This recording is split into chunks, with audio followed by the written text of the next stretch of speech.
Let me come to you immediately, George.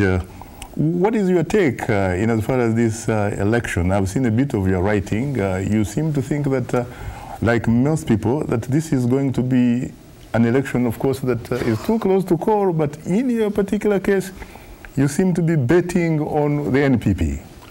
Well, I think, I'm more concerned about the process rather than who wins.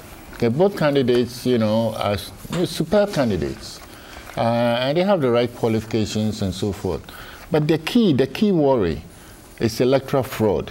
And we have to make sure that we don't turn Ghana into an Ivory Coast or Kenya or Zimbabwe. That's what, our reputation is too much at stake. So it's a process that I'm looking at. Now, when you talk about a process, I know that when I mentioned Kwaduo Afarijan, the Electoral Commissioner. Yes, the chairman, of course, of the Electoral Commission of Ghana, when I say that he comes with impeccable credentials, he has really been on top of things during the elections that have been held under his watch. You might probably remind me of Samuel Kivitu of Kenya. Back in 2007, and of course before that, he was one of those poster boy, really men who had impeccable credentials in conducting elections that were seen to be free, fair, transparent, and credible.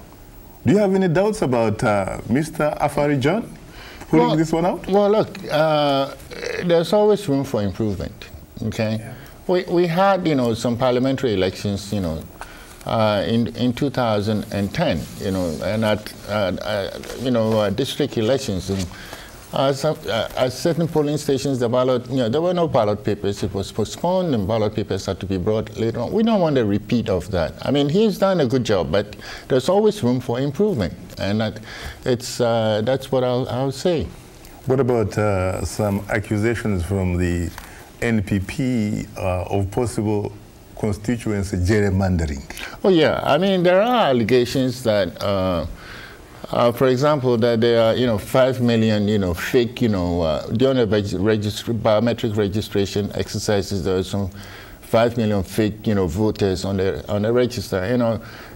These sort of allegations should be taken very, very seriously. It's sort of it could do damage to the credibility of the elections, and that's why I'm more worried about the process rather than who wins. But they remain allegations; they have not been proven. Oh yeah, there are allegations, of course. They haven't been proven. Who knows? I'm not accusing any particular party of the. It could be on both sides. I see.